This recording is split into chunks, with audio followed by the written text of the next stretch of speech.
नमस्ते मेरे प्यारे भाई, एक बार फिर से आपका maths concept king YouTube channel की कंसेप्चुअल दुनिया में स्वागत है।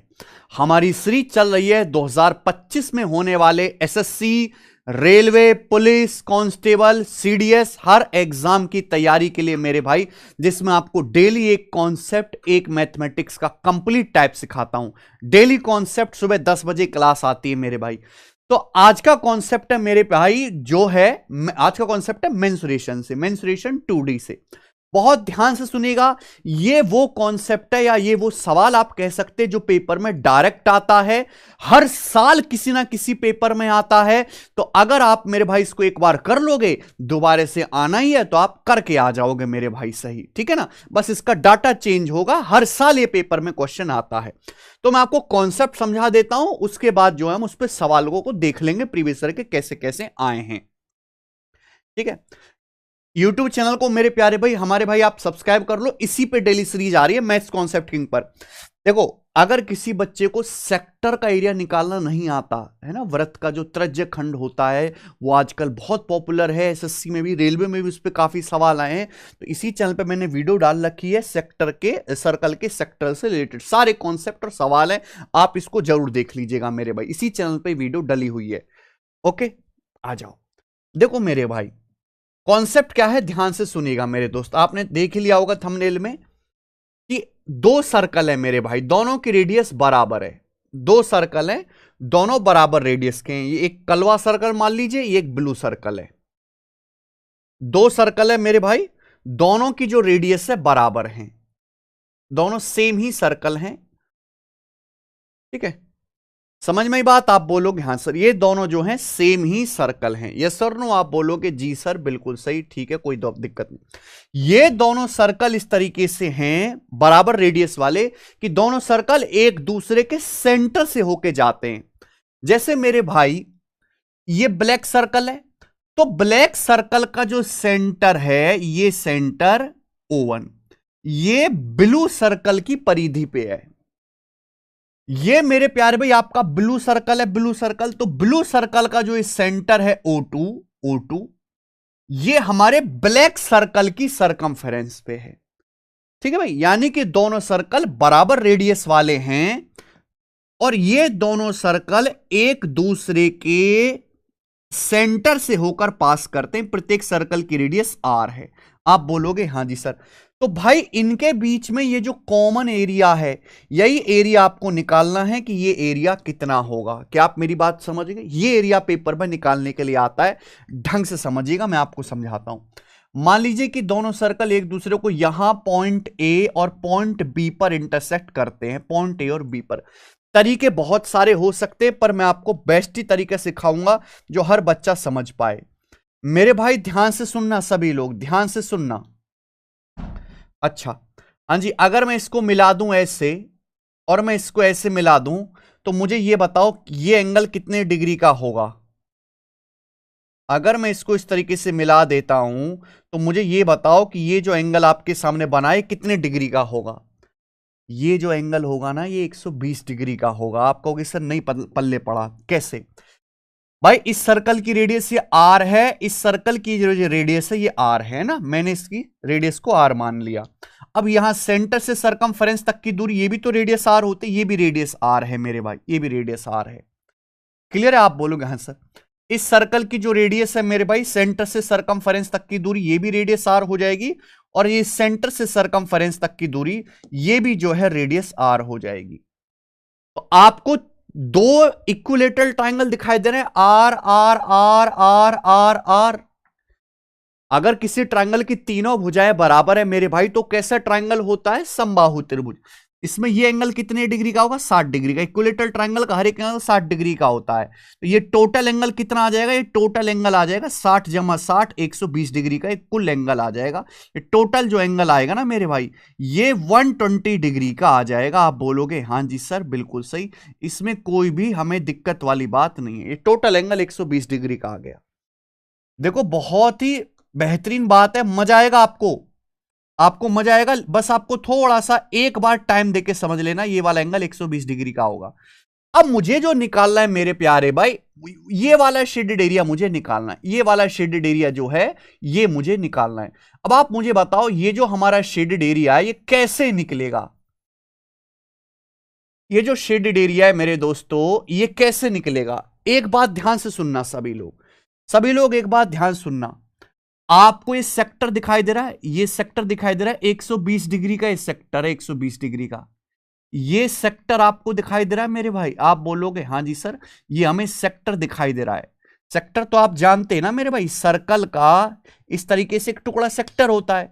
ये मुझे सेक्टर दिखाई दे रहा है 120 डिग्री का, ये 120 डिग्री का एक सेक्टर दिखाई दे रहा है इस तरीके से, 120 डिग्री का दिख गया। आप बोलोगे हाँ जी सर। बिल्कुल ऐसे ही मेरे भाई थोड़ा सा दिमाग लगाइए, एक सेक्टर आपको यह भी दिखाई दे रहा है, एक सेक्टर आपको यह भी दिखाई दे रहा है, एक सेक्टर आपको यह भी दिखाई दे रहा है। ये एंगल भी 120 डिग्री का है, ये भी 120 डिग्री का ही सेक्टर है, ये भी 120 डिग्री का ही सेक्टर है। आप बोलोगे हाँ जी सर।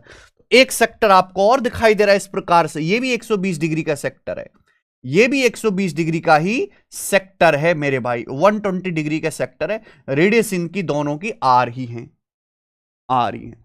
क्लियर है? ध्यान सुनना। अगर मैं इन दोनों को ऐड कर देता हूं, अगर मैं इन दोनों को जोड़ देता हूं मेरे भाई, आप बोलोगे हां सर इनको जोड़ दो, तो ये एरिया आ जाएगा? नहीं, ये एरिया नहीं आएगा। इन दोनों को जोड़ के अगर मैं दोनों इक्विलेटरल ट्राइंगल का, अगर मैं इसमें से दोनों इक्विलेटरल ट्राइंगल का एरिया घटा दूं, दोनों इक्विलेटरल ट्राइंगल का एरिया घटा दूं, तो मुझे बताओ क्या आएगा कि नहीं आएगा? अगर दोनों इक्विलेटरल ट्राइंगल का एरिया घटा दूं तो मुझे बताओ क्या ये आएगा कि नहीं आएगा? मुझे एक बार में सोच समझ के बता दीजिए, एक बार में सोचो।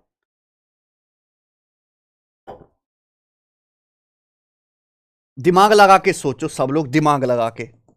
अगर मैं इन दोनों सेक्टर के एरिया को जोड़कर दोनों इक्विलेटरल ट्राइंगल का, आपको दो सेक्टर दिख रहे हैं, एक पिंक कलर में और एक ग्रे कलर में, इनको जोड़ के दो इक्विलेटरल ट्राइंगल, एक ऊपर एक नीचे, इन दोनों का एरिया घटा दूं तो क्या आ जाएगा? हैं? विजुलाइज करो मेरे प्यारे भाई। ये आपका डिलीट हो जाएगा, ये आपका डिलीट हो जाएगा, ये आपका डिलीट हो जाएगा, बचेगा क्या? ये दोनों बचेगा, ये दोनों ही तो ये है मेरे भाई, हैं? आप बोलोगे यस सर बिल्कुल सही, समझ में आ गया। अब सेक्टर का एरिया क्या होता है? पाई आर स्क्वायर थीटा बाई 360। यहां पे दोनों सेक्टर की रेडियस आर है। अब टोटल एंगल कितना बन गया? टोटल एंगल बन गया जी 120 जमा 120 240, 120 जमा 120 240, 240 बटे 360 डिग्री ये बन गया मेरे दोस्तों, ठीक है। माइनस, अगर किसी इक्विलेटरल ट्राइंगल की साइड ए है तो उसका एरिया होता है √3/4 आर स्क्वायर, लेकिन यहां पर दो इक्विलेटरल ट्राइंगल है तो उसका एरिया कितना आएगा? Multiply by 2। दो इक्विलेटरल ट्राइंगल का एरिया कितना आएगा? Multiply by 2। आप बोलोगे हां जी सर बिल्कुल करेक्ट। ये किससे कट जाएगा मेरे दोस्तों? 120 से, 2/3 बार, 2/3। ये किससे जाएगा? 2 से 4 आपका 2 बार, तो कितना आ गया मेरे भाई? ये आ गया 2π/3, 2π/3 माइनस ये कितना आ गया? √3/2 माइनस √3/2। और ये आर स्क्वायर में ले लेता हूं मेरे दोस्तों यहां से कॉमन, ये इसका एक फॉर्मूला बन गया। या तो आप इसको एक फॉर्मूले की तरह याद रख लो मेरे भाई, जो कि याद आपको रखेंगे तो आपका समय बचेगा, या फिर अगर पेपर में सवाल आए तो आप यही स्टैंडर्ड प्रोसीजर कर लीजिएगा कि भाई दो सेक्टर 120 डिग्री के जोड़ के ऊपर नीचे के इन दोनों इक्विलेटरल ट्राइंगल का एरिया घटा दो, है ना। यहां से आर स्क्वायर कॉमन ले लिया, 2π/3 और ये माइनस का √3/2 R square, 2π/3 minus √3/2 R square, ये हमारा कॉन्सेप्ट हो जाता है। तो अगर दो सर्कल एक दूसरे के सेंटर से होकर गुजरते हैं तो उनकी रेडियस बराबर होगी, तो उनके बीच का जो कॉमन एरिया है वो इस तरीके से निकाला जाएगा। ये कॉन्सेप्ट है। बस अगर ये कॉन्सेप्ट आपने जान लिया तो मैं आपको सवाल दिखाऊंगा, और आप देखो सवाल सीजीएल मेंस तक में आया हुआ ये क्वेश्चन देखिए, पहला एसएससी सीजीएल मेंस 2022 में आया है। 30 सेंटीमीटर, कोई डायग्राम बनाने की जरूरत नहीं, 30 सेंटीमीटर रेडियस वाले दो समान सर्कल हैं, दो इक्वल सर्कल हैं, एक दूसरे को इस प्रकार काटते हैं कि प्रत्येक की परिधि दूसरे के केंद्र से होकर गुजरती है। ये लाइन ही इसकी हेडलाइन है कि इस प्रकार से दो सर्कल काट रहे हैं कि हर एक का जो सर्कमफेरेंस है दूसरे के सेंटर से होकर गुजरती है। तो आपसे पूछा intersecting region, what is the area of intersecting region, इसी को इंटरसेक्टिंग रीजन बोलते हैं जो येलो कलर का है, ये आपसे पूछा है। तो भाई साहब आपको मैंने कॉन्सेप्ट सिखाया कि इंटरसेक्टिंग जो रीजन होगा वो होगा 2π/3 माइनस √3/2 r²। ये इंटरसेक्टिंग रीजन का कॉन्सेप्ट होता है। यहां पे जो आपकी रेडियस है मेरे प्यारे भाई वो कितनी दी है, 30 सेंटीमीटर दी है, आर आपका 30 है। तो अगर मैं यहां पे रेडियस की जगह 30 रख देता हूं तो 30 का स्क्वायर हो जाएगा जी 900, गुणा कर दो चाहे तो 900 दूनी 1800/3 600 पाई माइनस 900/2 यानी कि 450 √3, तो 600 पाई माइनस 450 √3 ये आ जाएगा मेरे भाई सेंटीमीटर स्क्वायर, है ना, ये गलत लिखे हुए हैं ऑप्शन भाई, सेंटीमीटर स्क्वायर में नापते एरिया, सेंटीमीटर स्क्वायर आ जाएगा। विद इन सेकेंड आप ये सवाल कर सकते हो, विद इन सेकेंड ये सवाल है मेरे भाई आपके सामने यहां पर सेकंड। दूसरा सवाल है बच्चों, 7 सेंटीमीटर त्रिज्या वाले, तो ये सवाल तो भाई यहां पे अलग टाइप का डल गया, ये गड़बड़ है, ये नहीं है सवाल, ये है, ये क्वेश्चन है, हाँ ये वाला क्वेश्चन है। बताइए, 2 सर्कल हैं, यूनिट रेडियस वाले हैं, एक दूसरे को इस प्रकार काटते हैं कि उनकी सेंटर एक दूसरे की परिधि पर स्थित हैं, तो दोनों सर्कल के उभयनिष्ठ क्षेत्र का क्षेत्रफल क्या होगा। ये भी बहुत पुराना पेपर का पूछा गया सवाल है, बहुत पुराना, क्या आप बिल्कुल नहीं कर सकते।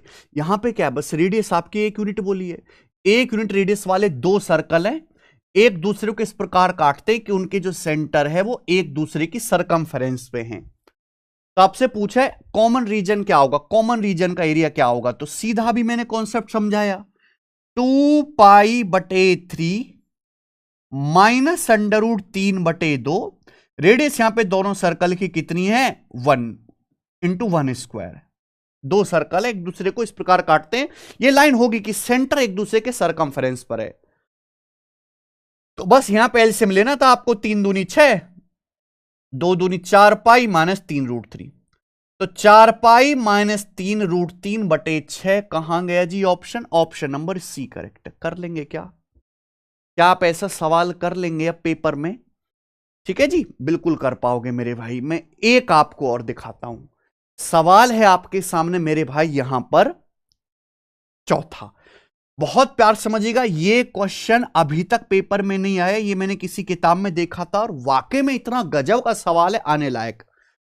2 सर्कल है जिनकी रेडियस है r और 2r, एक दूसरे को इस प्रकार काटते हैं कि उनकी common chord such that their common chord is of maximum possible length.